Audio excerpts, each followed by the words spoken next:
مستنگ میں dairy farm نہ ہونے کے برابر ہے، مگر شہر میں ملک شاپ، تندوروں اور ہوٹلوں پر 24 گھنٹے وافر مقدار میں دودھ اور دہی ملتی ہے۔ شہر میں مضر صحت کیمیکل ملا دودھ دہی کی فروخت روکنے کے لیے live stock department, food authority اور متعلقہ انتظامیہ ذمہ داریاں کیوں نہیں نبھا رہی؟ جی بالکل، لائف سٹاک کا بڑا اہم ضروری کردار اس میں یہی ہے کہ الحمدللہ ہمارے وزٹس ہوتے ہیں شہر کے اندر، سلاٹر ہاؤس کے اندر ہمارے لوگ متعین ہیں اور شاپس پہ بھی شاذ و نادر ہم انتظامیہ کے ساتھ جا کر وزٹ کرتے ہیں، دودھ چیک کرتے ہیں۔ تو اس میں کوئی شک نہیں کہ یہاں پہ اڈلٹریشن ہو رہا ہے اور دودھ میں ملاوٹ ہو رہا ہے۔ یہ پاس ڈیری فارمرز ہیں مستوں کے اندر، ان سب کو ہم رجسٹر کروا رہے ہیں اور ان کا پورا ایک ڈیٹیل ہوتا ہے، تو اس میں کتنا پروڈکشن ہے، پیداوار ہے، وہ کس کس کو دودھ جو ہے نا بازار میں سپلائی کر رہے ہیں۔ اس میں یہ ہے کہ ہم کیمیکل ملا دودھ ہوگا، سب سے بڑا نقصان تو یہ ہوگا، اکثر کیسز بلوچستان میں آ رہے ہیں۔ کینسر کاز کرنے کا سب سے بڑا وجہ یہی کھلا دودھ، یا آپ کہہ سکتے ہیں کہ پاؤڈر فارم یا یوریا ٹریٹڈ جو دودھ ہے، اس کے کینسر کے چانسز ہوتے ہیں اس میں، یا اکثر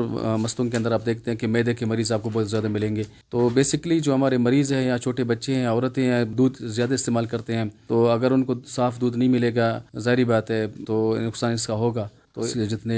ڈیری فارم ہیں ٹوٹل مستنگ کے اندر، تو اس طرح اسٹیمیٹلی ہم بتا نہیں سکتے کہ کیونکہ کافی سارے ڈیری فارمز ہیں جو دودھ بازار میں لے کر جاتے ہیں، کتنی مقدار میں لے کر جاتے ہیں، کس کس کو دیتے ہیں، تو اس کی جو سارا ڈیٹا ہم کلیکٹ کر رہے ہیں، اس کو رجسٹر کریں گے۔ جو واقعی ملک شاپ ہوگا، اس کے ملک کا دکان ہوگا، اس کے علاوہ جو عام دکانوں میں دودھ بک رہی ہے، کوئی نان بائی وغیرہ کے پاس، کوئی داش وغیرہ، تو اس کے لیے کوشش ہم کریں کہ اس کی روک تھام کی جائے۔ ملاوٹ شدہ دودھ اور دہی کی استعمال سے بچوں، خواتین، بزرگوں اور مریضوں کی صحت شدید متاثر ہونے کا خدشہ ہے۔ شہر میں دودھ فروخت کرنے والی دکانوں، ہوٹلوں اور تندوروں کی باقاعدہ جانچ پڑتال نہ ہونے کے برابر ہے۔ عوام نے مطالبہ کیا ہے کہ متعلقہ ادارے فوری طور پر شہر میں دودھ اور دہی کی لیبارٹری ٹیسٹنگ اور ملاوٹ کرنے والوں کے خلاف سخت قانونی کارروائی عمل میں لائے۔ کیمرہ مین عبدالمالک لیڈی، سمیع خان کے ہمراہ فیض درانی، وش نیوز۔